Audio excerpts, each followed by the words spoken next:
Mis compañeros también del Instituto de Investigaciones Jurídicas, dos de ellos internacionalistas, el doctor Méndez Silva y la maestra Laura Ortiz Valdés, y el doctor José Manuel Lastra, que es del área de Derecho Laboral. Iniciaremos, y en obvio de las presentaciones, doctor Lastra, si me haces el favor de hacer uso de la palabra, el doctor participará con el tema industrialización y relaciones laborales en el periodo porfiriano. Buenas tardes, muchas gracias, doctora María del Pilar, colega y amiga.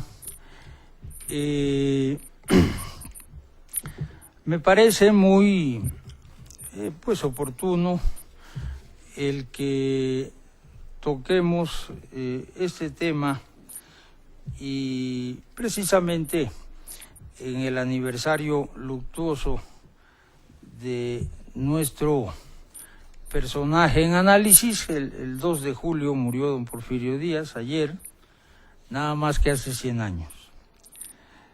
Entonces, el seminario que se organiza, y que agradezco la invitación a él, pues tiene esa finalidad de ver la obra, de ver todo un periodo, una época de este país nuestro, y analizar pues los hechos que ya ocurrieron, porque definitivamente también eso hay que recordarlo en este seminario. Nosotros lo que tenemos que hacer o debemos hacer en estos foros es acercarnos a esos sucesos que ya ocurrieron y buscar la información más objetiva, más fidedigna, en fin, ir a las fuentes hasta donde se pueda, directas, y analizar estos sucesos y ponerlos aquí a discusión y comentario. Entonces, decimos, estamos a una distancia de 100 años del fallecimiento pues de don Porfirio Díaz. También es importante, y pensando en esta intervención, cómo era el México de esa época. Pues hasta el año de 1910 la población en todo nuestro país era de 13 millones. Algunos dicen 13.5 millones. Bueno, veamos que realmente nuestro país, con un número de habitantes de esa cantidad, pues había un gran espacio, vamos a decir, territorial del país, de México, que estaba pues o muy poco habitado o sin habitarse. También recordemos que esto fue un problema incluso en la época, y se invitó a colonizar personas de otros países. Se pensó en europeos y se invitó a familias italianas que llegaron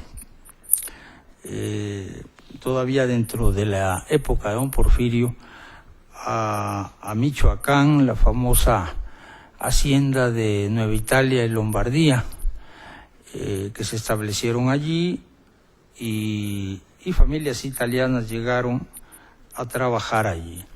El caso de los italianos que llegaron a Puebla, a la región de Chipilo también, y el caso de los mormones a Chihuahua, y así a diferentes otros lugares de nuestro país.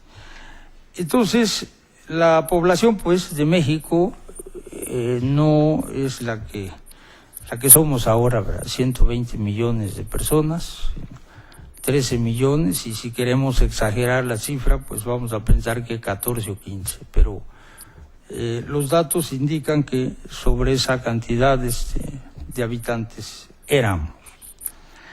También es importante señalar que este seminario pues invita, dice, a hacer un balance y una crítica de estos sucesos. Y bueno, la palabra balance en sí también significa equilibrio, y de eso debemos tratar nosotros estos sucesos, o sea, equilibradamente y con la mesura y desde luego el conocimiento de los sucesos. Yo, como les he dicho, tengo mi encomienda referida a la etapa del proceso de industrialización. Y claro, el aspecto laboral. Recordemos que también en esa época el grueso de la población de nuestro país vivía no en las zonas urbanas, sino en las zonas rurales, en el campo, en las haciendas. ¿Por qué? Bueno, pues porque allí era donde estaban también las fuentes de trabajo. En las ciudades todavía no se establecían las empresas de manufactura, las fábricas, todavía no había esa posibilidad, y entonces las personas se desplazaban hacia el campo donde podían tener pues empleos. La revolución industrial, la primera, la inglesa, es de 1760, perdón, disculpe. 1760 el inicio hasta el año de 1848. Pero nosotros en el año, fíjense ustedes, de 1860 y tantos, todavía estábamos con los talleres manuales, artesanales, los famosos obrajes. Incluso de ellos habló Humboldt cuando nos visitó, hace referencia de esos talleres que teníamos. No llegaba todavía la tecnología, no llegaba todavía la empresa de manufactura, ni pues el desarrollo, aunque fuera incipiente, del ferrocarril y de otro tipo de empresas. Es en esta etapa de don Porfirio, 1876, noviembre de 1876 a 1911, o sea que es la etapa del porfirismo, en el que inicia este desarrollo industrial.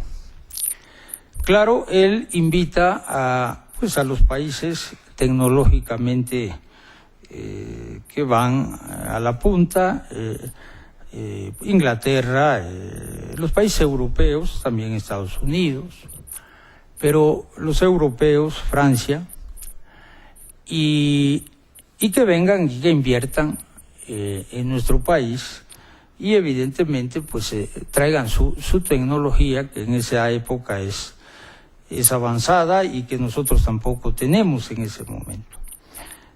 Y así ocurre, claro. Para esto el gobierno del general Díaz pues tenía que que el país estuviera en paz, y evidentemente dar certidumbre, certeza, dar privilegios, ¿por qué no?, y concesiones al capital extranjero para que venga e invierta, y nosotros pues también nos beneficiaríamos con fuentes de empleo, en fin, no tanto con impuestos, porque en muchas ocasiones vemos que estas concesiones se daban con franquicias de el no pago de impuestos por determinada tiempo, pero pues empiezan a asentarse las fábricas de hilados, tejidos, llega el ferrocarril, también pues la electricidad,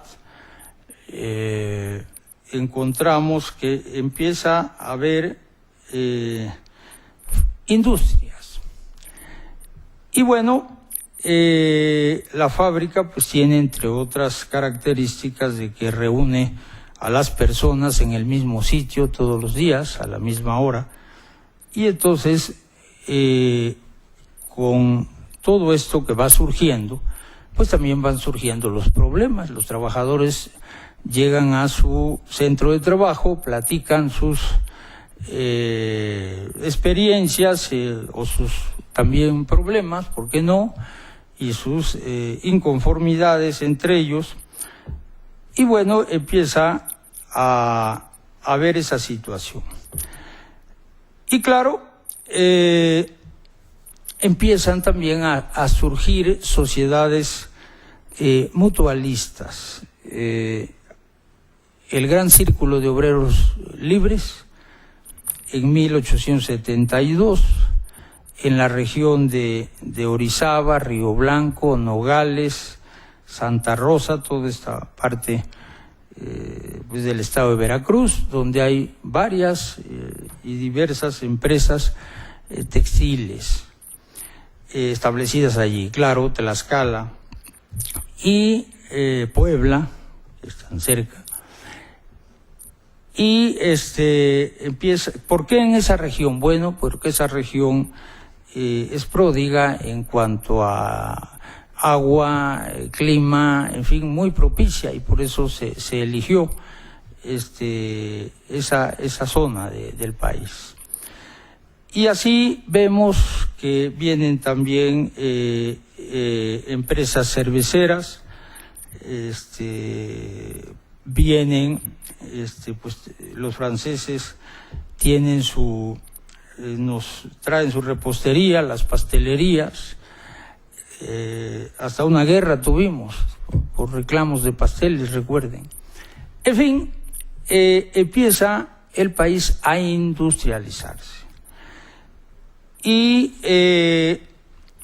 claro, esa tranquilidad porfiriana, como se le llamó, paz porfiriana, pues buscaba mantener un estado de cosas en el que el país estuviera en calma, en paz, y pues la inversión también pudiera llegar a nuestro país. Quiero decir que también debemos tomar en consideración que en ese momento que estoy yo tratando de informarles, pues no teníamos leyes laborales. Maximiliano, cuando estuvo de 1865 a 67 en nuestro país, en su fallido Segundo Imperio, expidió unas leyes, pero realmente que pues él venía de Europa y Europa ya tenía tiempo en el que el proceso de industrialización pues era algo ya, no era nuevo, o sea, y expidió unas leyes que no tuvieron mayor aplicación en 1865. Pero en el tiempo que analizamos, que es la época de don Porfirio Díaz, apareció un documento que llamó mucho la atención a los trabajadores, que lo expidió el Papa León XIII, la famosa Rerum Novarum, traducida como la cuestión social. La Rerum Novarum pues, se va a ocupar de los problemas que se está viviendo con el maquinismo, con la industrialización, y que está dejando a los trabajadores incluso desempleados, porque la innovación tecnológica pues crea fuentes de empleo, pero también destruye otros. Y hay una regla que a veces olvidamos, pero que allí está y que siempre ocurre. A nuevas formas de producción, nuevas formas de organización del trabajo. Eso es así. Entonces, al introducirse nuevas tecnologías, al introducirse maquinaria, al introducirse ya empresas de manufactura, y ya no solamente el trabajo manual o artesanal, pues las formas de producción cambian y las de organización del trabajo también. Entonces surge la Rerum Novarum en 1891, todavía dentro del periodo de Porfirio. ¿Y qué ocurre? Pues que los trabajadores ven allí reflejados sus derechos y parte de su problemática. Se habla de salario, se habla de jornada, se habla de que se debe trabajar en lugares higiénicos, se habla de que los menores no deben laborar. En fin, muchos de los preceptos que después quedaron en el artículo 123. El tiempo se me termina y quiero comentar finalmente dos cosas. No perdamos tampoco de vista que dentro de este periodo el Código Penal de Martínez de Castro, bueno, así se le llama porque él es pues que participa en este proyecto, establece en el artículo 919 asonada o motín, y dice que se da el nombre de asonada a la reunión tumultuaria de 10 o más personas en calles, plazas y otros lugares públicos, y cuando una reunión pública de 3 o 4 o más personas se forme con un fin lícito, degeneren tumultos, riñas o desórdenes, serán castigados los delincuentes con arresto o multa. Y también traía un título de delitos contra la industria. ¿Y cuáles eran los delitos contra la industria? Pues la huelga, evidentemente, y de eso pues hay muchos ejemplos, como ocurrió en Cananea, en Río Blanco, en Tizapán y en otras huelgas, y ya fuera del término del periodo de Porfirio, incluso con Carranza, en la huelga de los electricistas de 16, Carranza quería aplicar a los huelguistas la pena de muerte. O sea que no había una visión clara sobre los derechos, evidentemente, laborales. Y con un código como ese que estaba vigente, el de Martínez de Castro, pues a los trabajadores se les trató en muchas ocasiones pues, como delincuentes, y así se les sancionó y se les aplicó la legislación de la época. Agradezco su atención y su paciencia, y por mí es todo. Gracias. Gracias al doctor José Manuel Lastra, y estoy segura que en el periodo de preguntas y respuestas, ustedes podrán profundizar en términos de esta etapa de industrialización y, desde luego, de nuevo régimen laboral. A continuación, me voy a permitir presentar al doctor Ricardo Méndez Silva. Él es también una de las instituciones de nuestro instituto, uno de los grandes internacionalistas. Él va a tratar un tema que es poco o ha sido poco explorado, que es precisamente el Tratado Mariscal Spencer-Saint John y su contexto histórico. Maestro. Dentro del espacio breve que tenemos para exponer nuestros temas, voy a tratar de concentrarme telegráficamente en algunos de los puntos principales para entender esta cuestión capital. El Tratado Mariscal Spencer-Saint John de 1893 se refiere al acuerdo por el cual México cedió a el Reino Unido de la Gran Bretaña el territorio de Belice. Se encubrió bajo un supuesto tratado de delimitación de fronteras, pero en realidad lo que implicó fue que los derechos históricos que se habían venido defendiendo desde la época de la corona española y a lo largo de la vida independiente de México simplemente se abandonaron, y a partir de ese momento se perdió el territorio de Belice.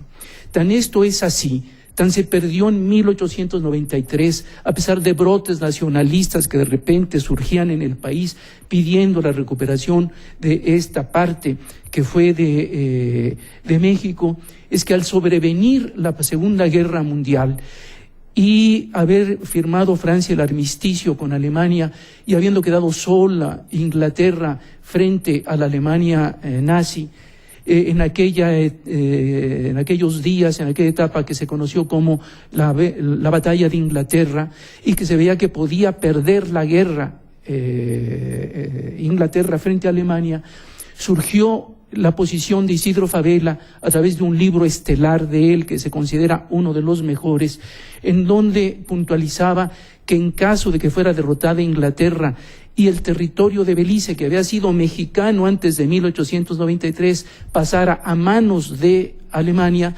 México gestionaría y reclamaría los títulos originales que tuvo sobre Belice. Pero esto lo único que quiere decir es que en 1893, merced a este tratado, se perdió Belice. Y no fue únicamente la posición de México respecto a Belice, sino que en 1940 los demás países latinoamericanos dentro del sistema de cooperación de conferencias panamericanas establecieron un criterio semejante. Ninguno de los países de América Latina reconocería transferencias de territorios del continente a través del uso de la fuerza por alguno de los vencedores. Obviamente el caso era el de Alemania. Bueno, y entonces, para llegar a ese año de 1893, pues tenemos que regresarnos hasta el siglo XVII, ¿sí? Para ver cuáles son los títulos que surgen. Por principio, y la versión más extendida, aunque no es la única, pero es la más plausible, es que la presencia británica en Belice, en lo que entonces era la Capitanía de Yucatán y la Capitanía de Guatemala, se debió a que un pirata de nombre Peter Wallace o Willis, no hay un acuerdo total sobre esto, se llegó a aposentar en esa parte huyendo de la persecución de las embarcaciones españolas. Y ahí se quedaron. Al principio pues, era únicamente encontrar cobijo de la persecución, pero después evolucionó su presencia a actividades menos azarosas, como fue el corte y explotación del palo de tinte, que era especialmente cotizado en Europa en faenas textiles.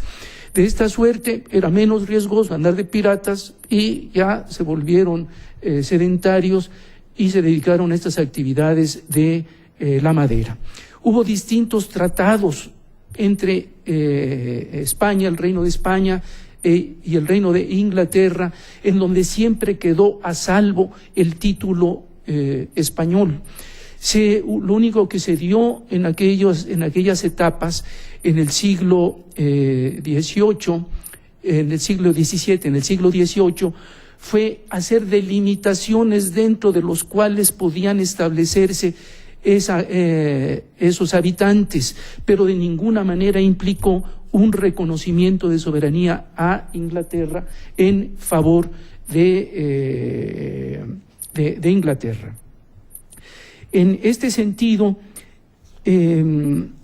surgirán distintos tratados, pero antes conviene señalar que incluso el nombre de Belice se ha discutido cuál es su origen, y el más socorrido, sin que haya una certeza absoluta, pero es el que se reconoce mayormente, es que el nombre de Belice viene a derivar del nombre de aquel pirata que termina siendo fundador de la colonia y después del nuevo país, Wallace, que también se piensa que se apellidaba Wallis. Entonces hay una derivación fonética de Wallis a Wallix, a Valis, a Valis, a Valis, a Vales, a Valice, a Belece, Belice, Belice, Belice. Entonces de Wallace viene a aparecer el nombre de Belice, de acuerdo con esta interpretación que señalo es la dominante. Yo decía que hay varios tratados que se celebran entre España e Inglaterra, en donde particularmente se toca el tema de Belice. En obvio de tiempo me voy a dos de los tratados más importantes que clarifican de manera indubitable el título de España. Son los tratados de 1783 y de 1786.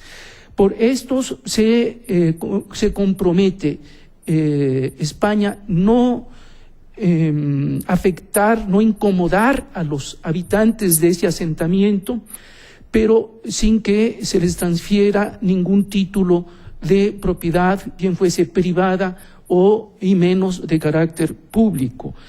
Se establece el lindero y particularmente se hace énfasis en demoler las fortificaciones que habían hecho estos habitantes, ordenar a los pobladores que no levanten nuevas edificaciones. Se les da la concesión para el corte de palo de tinte, que va a ser el eje en torno al cual girará la permanencia de los ingleses, y tan es así que se les permitió también hacer faenas de pesca para proveer a su subsistencia. Además, y ya en el segundo de estos tratados, el de 1786, donde se hace también una determinada delimitación del área en donde podían estar asentados, se les da la facilidad no nada más de emprender el corte del palo de tinte, sino ya ir a otro tipo de maderas preciosas como la caoba, y se permitió el aprovechamiento de frutos que estuviesen en estado natural. Pero en correspondencia a esta visión del título de España y una concesión de carácter limitado, se prohibió enfáticamente la realización de actividades agrícolas relacionadas con el azúcar, el café, el cacao y otras semejantes. Se impidió asimismo el establecimiento de factorías y la manufactura por medio de molinos, máquinas o cualquier otro tipo de actividad industrial. Era una concesión, por llamarla así para entenderla, y limitada a determinadas faenas y dentro de un espacio también establecido. Hubo posteriormente una guerra entre Inglaterra y España, y dentro de esa guerra, que tiene lugar en 1796, va corriendo el reloj de la historia, en 1796, y dentro de la guerra, el gobernador de la Capitanía de Yucatán, de nombre Arturo O'Neill O'Kelly, solicitó permiso a la Corte Española para correr de una vez por todas a los ingleses que estaban en esta concesión.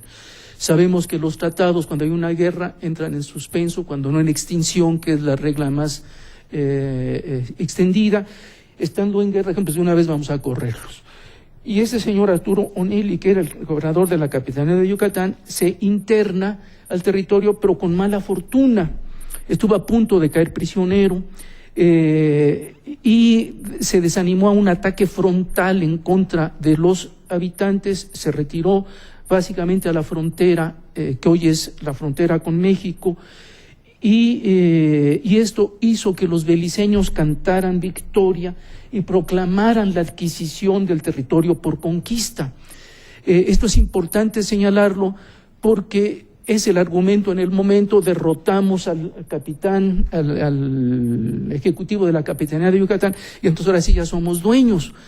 Y este será un argumento que vaya a resucitar a lo largo del siglo XIX, cuando ya el pleito sea entre México, el nuevo Estado, y Inglaterra. Pero no tenían absolutamente ninguna razón.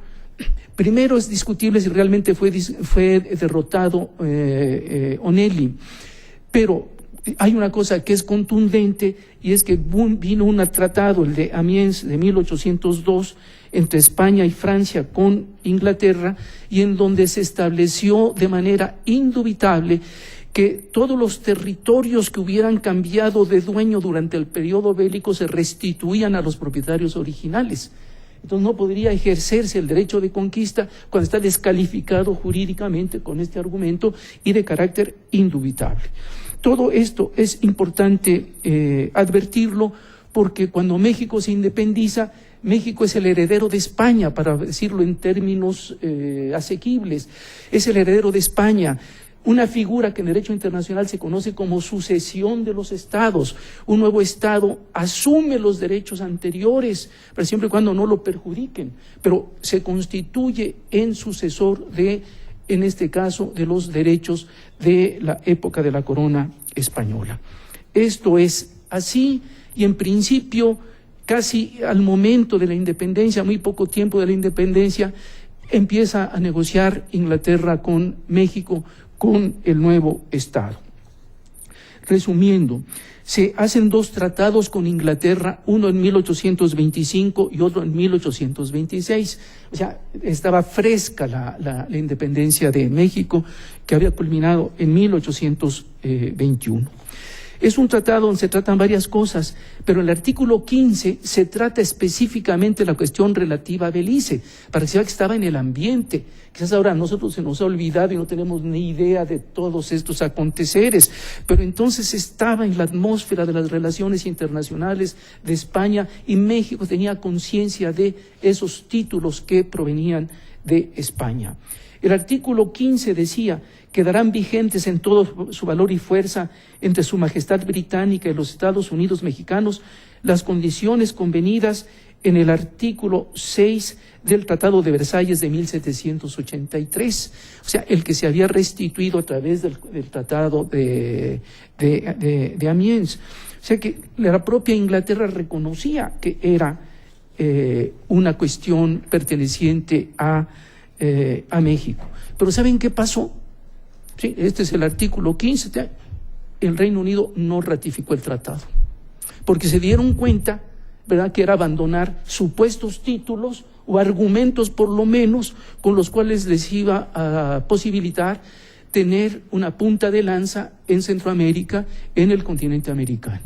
Y esto tenía un valor más que significativo, porque estamos 1825 y ¿qué había pasado en 1823 en los Estados Unidos? La proclama de la doctrina Monroe.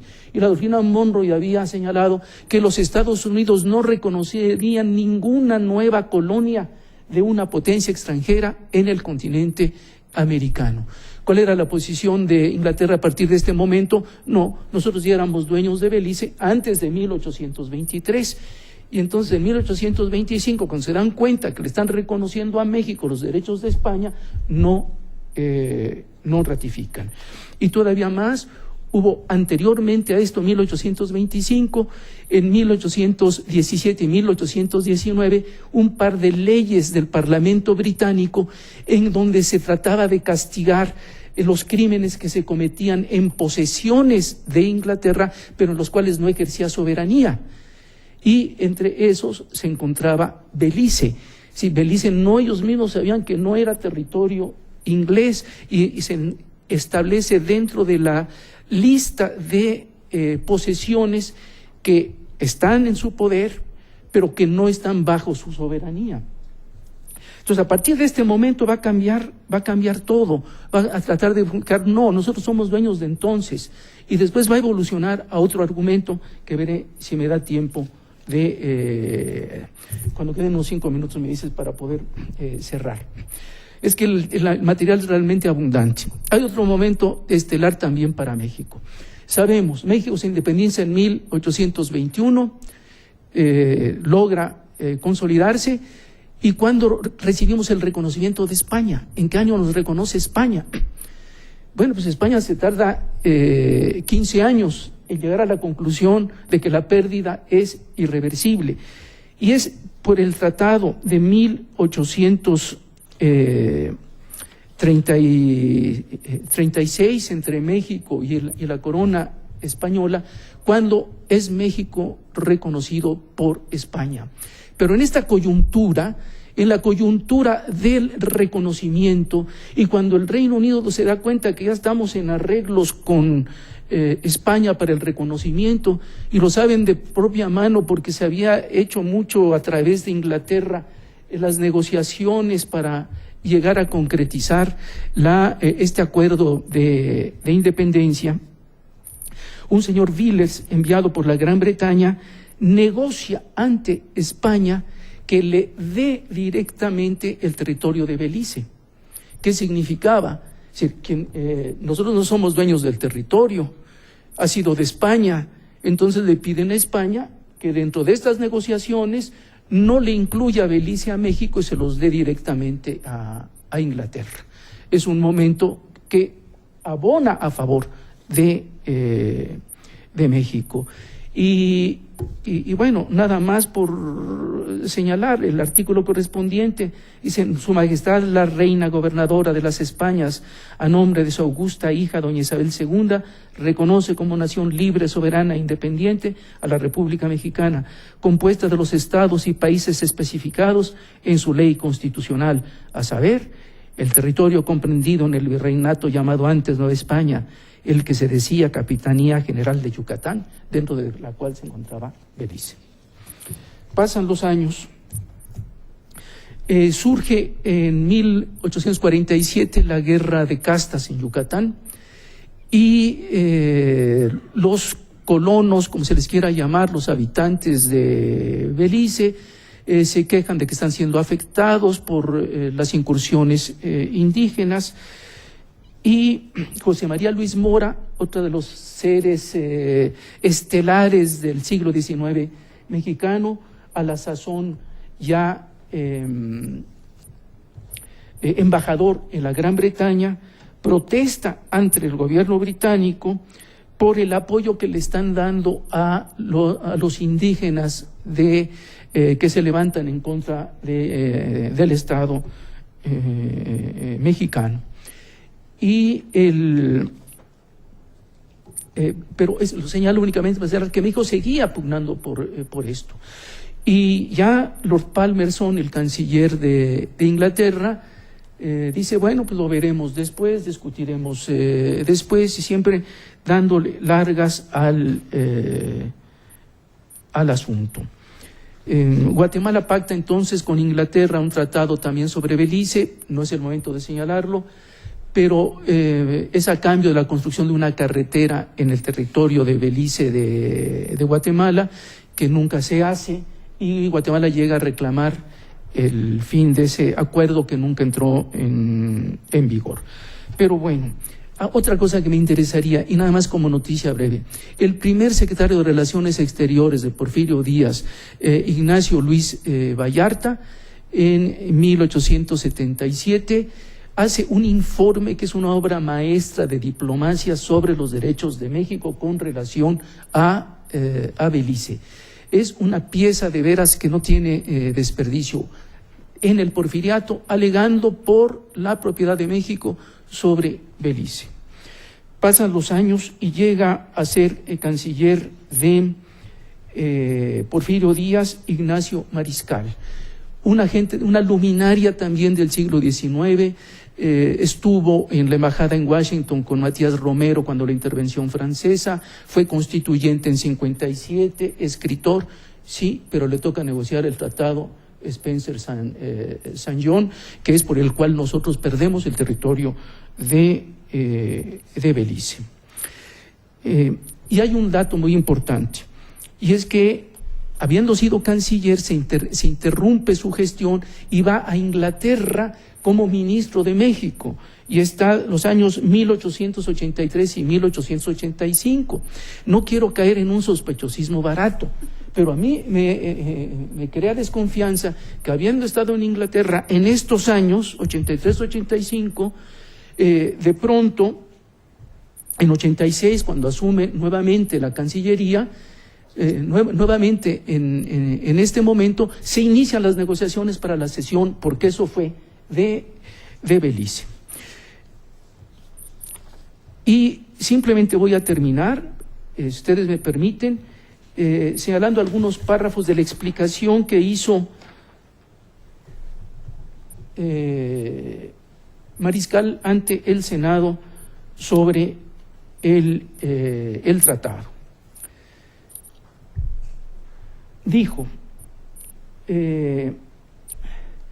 opuso a la justicia intrínseca y a los datos históricos, por desgracia deficientes, ya desmintiendo incluso a Vallarta, y no siempre bastante claros con estas palabras, la posibilidad práctica, el de la conveniencia política despojada de sentimentalismo patriótico, de aspiraciones a un nivel metafísico. En eso habíamos quedado, no teníamos ninguna verdad, de acuerdo con Mariscal. Calificó de ideales los derechos absolutos, cuestionó el valor meramente histórico, sin interés tangible para la República, y que a lo más debería ser objeto de una atención secundaria. Dijo que la defensa de los tratados tradicionales era un punto negro en las relaciones con Inglaterra. Tachó de controvertidos los derechos de México defendidos por España. Señalaba que en caso de no llegar a un arreglo podría haber un conflicto agravado por los indígenas en Yucatán que pudiera ser aprovechado por la prensa sensacionalista americana europea con un impacto adverso al crédito nacional tan dificultosamente labrado. Fue mariscal, sí, pero la Constitución entonces, como hoy concedía la facultad de dirigir las negociaciones diplomáticas a Porfirio Díaz, ni modo que esto se hubiera hecho al margen de Porfirio Díaz en un régimen vertical, piramidal y autoritario y en cuestiones tan sencillas. En un informe presidencial de Porfirio Díaz antes de la negociación anuncia que se está negociando un tratado con Inglaterra. Después no vuelve a decir ni una palabra. Esto es, de manera encapsulada, la triste historia de un Belice que fue nuestro, pero un Belice al que nosotros apoyamos al amparo del derecho de la descolonización, cuando en 1981 se constituyó como un nuevo Estado y es nuestro vecino, felizmente, nuestro vecino en el sur. Muchas gracias.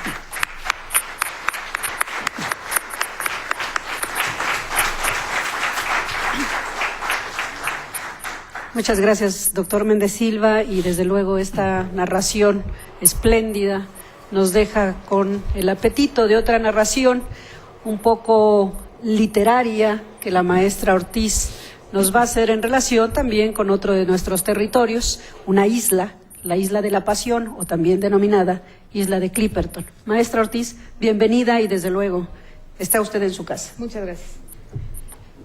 Desde luego, cuando se me invitó a participar en este seminario, no dudé en participar con el gran tema de la isla de Clipperton.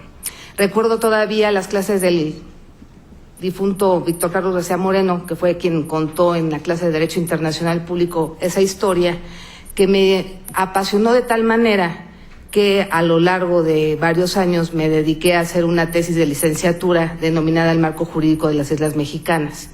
Y obviamente traté el tema de Clipperton. ¿Dónde está la isla de Clipperton? ¿De qué se trata? Y cabe decir que ha sido también motivo de inspiración y de apasionamiento por parte de cineastas, Emilio el Indio González, Fernández, perdón. También ha sido motivo de inspiración de diversas novelas. Hoy por hoy está la novela de Pablo Rafael, que se está difundiendo actualmente, sobre la tragedia que ocurrió en la isla de Clipperton. ¿Dónde está? Como ustedes lo pueden ubicar en el mapa, está a 1,260 kilómetros de Acapulco y también se encuentra a 900 kilómetros del archipiélago de Revillagigedo. En algún momento se decía que la isla de Clipperton formaba parte del archipiélago de Revillagigedo, pero se confirmó que se trataba de una isla aislada y que no formaba parte de dicho archipiélago. Su origen es volcánico, se encuentra en el Océano Pacífico, como ustedes pudieron ver. Su longitud es entre 5 y 6 kilómetros de distancia, de anchura. Tiene 2 kilómetros nada más. Es una isla, podríamos decir, que es insignificante, no tiene agua potable, está rodeada por un arrecife que hace inaccesible que lleguen los buques a la isla. Esta laguna que se encuentra en el centro es de agua entre dulce y salada, no es potable. No tiene habitación ni vida humana propia, y los habitantes que estuvieron ahí a principios del siglo XX, durante el Porfiriato, pues tenían que depender del exterior. Aquí están unas imágenes aéreas. ¿Cuántas veces? Y he dicho, fue una isla que tal vez fue descubierta varias veces. La primera vez fue el 15 de noviembre de 1527 por el español Álvaro de Saavedra de Cerón. Fue encontrado en los mapas del virreinato, en las rutas del Pacífico, en el derrotero, y se conocía también como la Isla de la Pasión. En un primer momento vale decir que se denominaba la isla Médano o Médanos en los primeros mapas españoles. Posteriormente fue descubierta por John Clipperton, hablando de piratas, y desde entonces apareció la isla de Clipperton con el apellido Clipperton, pero John Clipperton no pudo reivindicar la isla por tratarse de un pirata. Por esta razón, simplemente le denominó Clipperton y ahí quedó su nombre en la historia de la pequeña isla. Más tarde aparecía en el diario de navegación también como la Isla de la Pasión, porque también fue avistada un Viernes Santo, un Viernes de la Pasión, y también fue denominada como la Isla de la Pasión.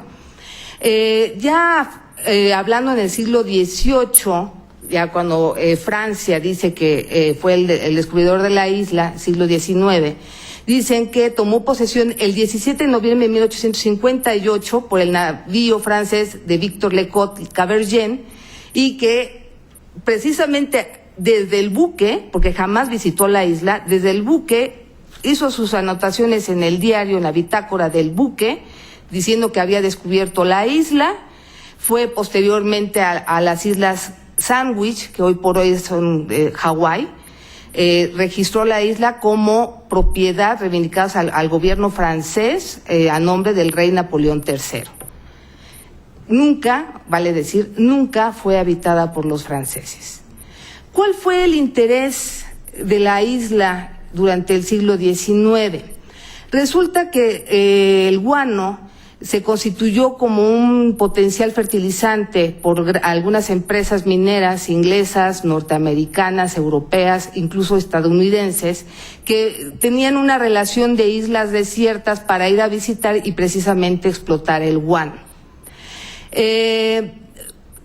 Tan es así que en un principio esta isla, a mediados del siglo XIX, fue visitada por norteamericanos, alemanes, que en algún momento, por esta competencia que había en las empresas explotadoras del guano, señalan que cómo es posible que esta isla esté visitada o esté habitada por extranjeros cuando esa isla es inminentemente mexicana.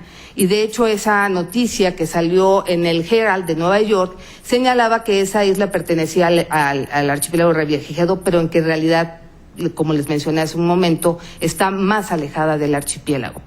Posteriormente hace propia la noticia un periódico nacional, El Tiempo, señalando que era urgente rescatar la isla invadida por extranjeros. Mandan al buque Demócrata y descubren ahí a un par de alemanes, a un inglés explotando precisamente guano. Los expulsan de la isla, izan la bandera nacional y pues don Porfirio Díaz dice, pues es necesario reivindicar la isla. Ahí es cuando surge el intercambio de notas diplomáticas entre el gobierno francés y el mexicano, porque obviamente el parisien es cuando también señala, no, esa isla no es mexicana, es francesa. Fue descubierta en 1850 y tantos, como lo acabo de mencionar, y resulta que es de esas posesiones que seguían en la ruta de la Polinesia. Es entonces que don Porfirio Díaz toma la decisión de colonizar la isla. Era una forma de reivindicar la soberanía sobre esta, y decide que el capitán Ramón Arnaud, junto con otros soldados, fueran a colonizar la isla, pensando que era la mejor manera de demostrar la soberanía mexicana sobre esta. Van el capitán Arnaud con sus esposas, familias, y también se concede una licencia de explotación de guano a una compañía inglesa. Entonces, junto con, en 1905 estamos hablando que la isla estaba habitada por 56 personas, entre esas estaban los soldados, el capitán Arnaud, su familia, los mineros o explotadores del guano, estaban los niños, que ahí nacieron algunos, y las mujeres de los soldados mexicanos. O sea, estamos hablando de una población de 56 personas aproximadamente para el año 1905. Cuando viene el intercambio de notas diplomáticas entre México y Francia, y viene la postura, la propuesta del gobierno francés para que la soberanía territorial de la isla se sometiera a un tribunal de arbitraje. se le consultó al gobierno de Porfirio Díaz que podría estar constituido por un jurista mexicano o dos juristas, mexicano y francés, y que el tercer árbitro decidiría quién tenía la soberanía sobre la isla de La Pasión o Clipperton. El gobierno mexicano, don Porfirio, decidió que fuese el rey Víctor Manuel III de Italia, pensando quizás que por la distancia que había, la distancia política que había entre Italia y Francia, pues no le iba a quedar de otra que decidir a favor del gobierno mexicano. Fue una decisión que fue muy cuestionada por González Avelar, dado que ya en el momento que se determinó el Tribunal de Arbitraje a través de un tratado internacional, la isla ya estaba poblada por el capitán Arnaud y los soldados, y ya estaba ya se había otorgado la licencia para explotar el guano en la isla. Entonces se firmó este tratado en 1909 y pues se decide, que le decía que el rey Víctor Manuel III, que tenía un determinado prestigio como árbitro internacional, decidiera quién tenía mejor dominio sobre la isla mexicana. Cabe decir que para los internacionalistas se decidió un gran internacionalista de la época, Dionisio Ancilotti, como defensor de México, pero pues de nada sirvieron los argumentos mexicanos porque, como ustedes ya lo saben, la isla fue declarada francesa. Mientras se estaba decidiendo sobre la soberanía territorial de la isla, sucedió lo que llamamos una tragedia. Una tragedia, ¿por qué?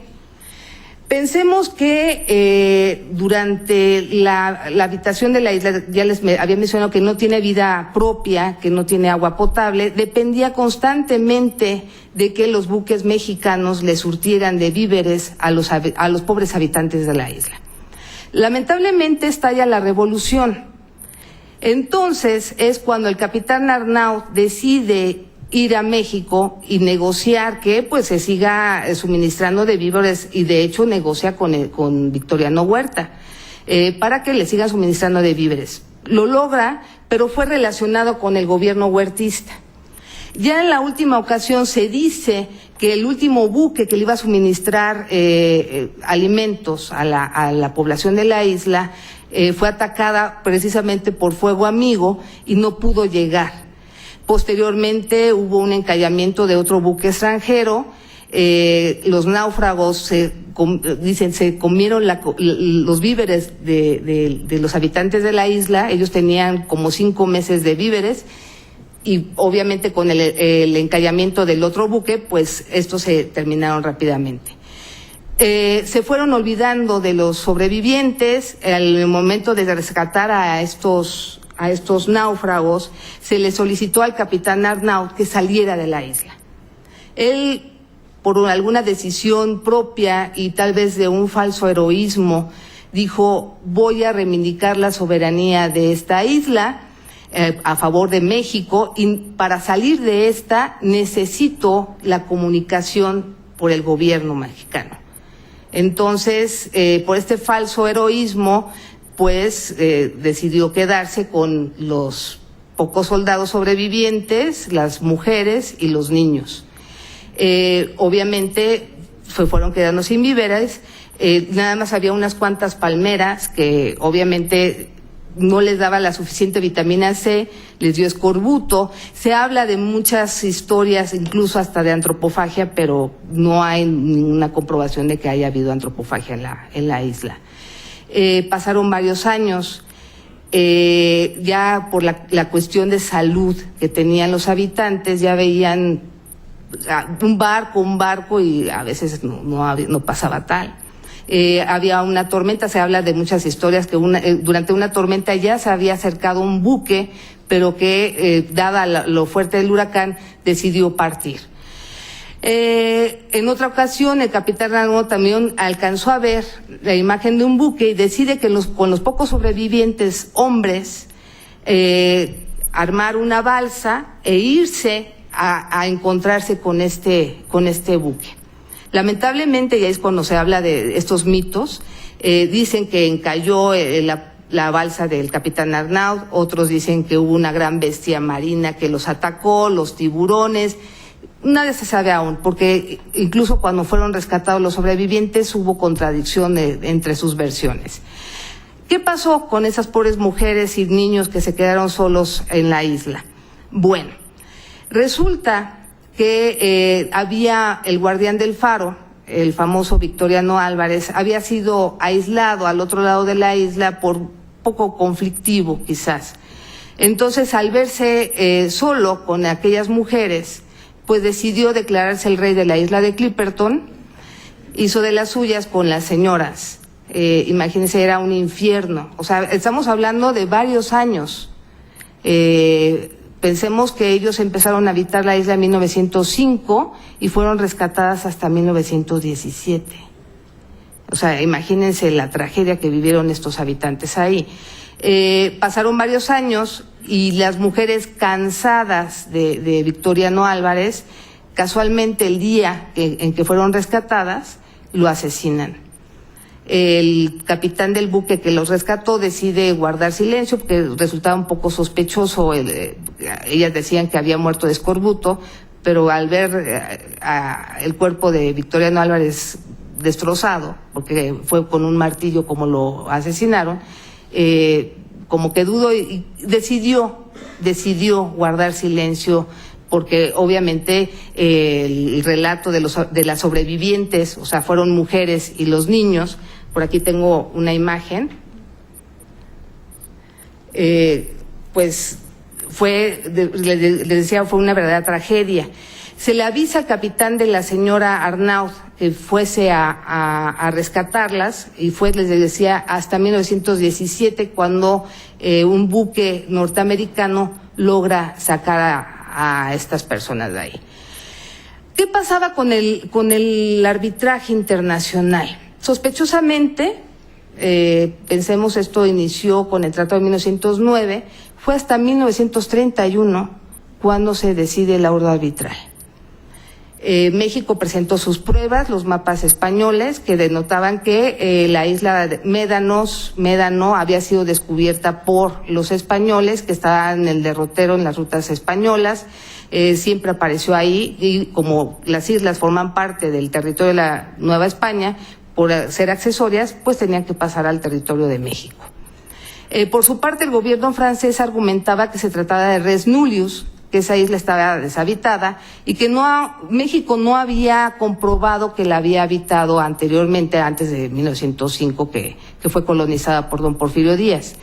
Y pues al final del día, por cuestiones quizás políticas, el contexto de la Primera Guerra Mundial, afinidades políticas, quizás también por Mussolini tuvo que ver en la decisión del rey Víctor Manuel III, que se decidió que la isla de Clipperton de la Pasión pertenecía al gobierno de Francia. Vale decir que el constituyente mexicano, en el momento de redactar la Constitución vigente, en el artículo 42, precisamente para reivindicar el territorio de las islas, se decide armar en dos fracciones diferentes a las islas adyacentes al territorio nacional y, por otro lado, a las islas que se encuentran un tanto cuanto alejadas. Por eso es que se hace referencia a islas adyacentes y, por otro lado, en la siguiente fracción se refiere al archipiélago Real y a la isla de Guadalupe. En ese momento también aparecía la isla de la Pasión como parte del territorio nacional. Se decía que igual en el momento de establecerse esta isla textualmente en la Constitución mexicana, México iba a reivindicar la soberanía sobre esta, pero lamentablemente no fue así. Estamos hablando de la Constitución del 17, fue hasta 1931 que se decide el laudo arbitral.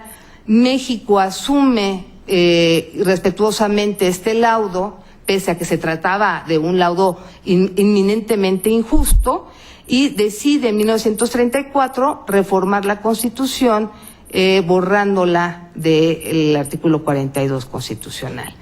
¿Hizo bien México o no al reformar la Constitución? Quizás, y esas son especulaciones que los juristas hacen, lo hacemos. Quizás si hubiéramos establecido que esa isla es mexicana, como lo hace la Constitución argentina con las Islas de las Malvinas, pues tendríamos un hilo de esperanza para recuperar la soberanía de la isla. O bien, si hubiéramos apelado con la Corte Permanente de Justicia Internacional, que ya existía a principios de los años 30, quizás hubiéramos obtenido la reivindicación de la isla. No lo hicimos, perdimos la isla quizás por una mala decisión. Porfirio Díaz a lo mejor pensó que con este laudo, con el rey Víctor Manuel III, lo íbamos a ganar, pero nunca se imaginó el contexto que iba a circunscribir esta historia entre la tragedia de lo que sucedió dentro de la isla, que obviamente esto tuvo que ver con la mala reputación de México. Imagínense, ya teníamos la Revolución Mexicana. Estos salvajes mexicanos que se olvidaron de la población de la isla, ¿cómo es posible? O sea, no se daba crédito en la prensa internacional. Que hayan influido en cierta medida en este laudo arbitral, no lo sabemos. Ahora, ¿cuál sería la importancia de la isla de la Pasión o Clipperton hoy por hoy en el siglo XXI? Es una isla que, les decía, no tiene agua potable, no tiene ningún tipo de habitación humana, no está poblada. En la Segunda Guerra Mundial fue visitada por los norteamericanos, porque estaba en un lugar estratégico, obviamente, pero así como estuvo ocupada por los norteamericanos, fue abandonada. Ya Cousteau la visitó en los años 80, porque hay especies endémicas, tanto aves como las especies marinas que están alrededor, como en el archipiélago de Revillagigedo. Pero después de que se implanta la zona económica exclusiva a través de la Convención de las Naciones Unidas sobre el Derecho del Mar, una zona económica exclusiva de 200 millas alrededor de las islas, y aquí estamos un poco refiriéndonos al artículo 121 de la Convención, que señala que las islas tendrán sus espacios marinos si tienen, y establece la condición, vida humana. Pero hoy por hoy se ha reivindicado zona económica exclusiva en islas que no tienen habitación humana, pero bueno, incluso México, ¿no? Tiene una zona económica exclusiva, y esa zona económica exclusiva tiene grandes riquezas de atún.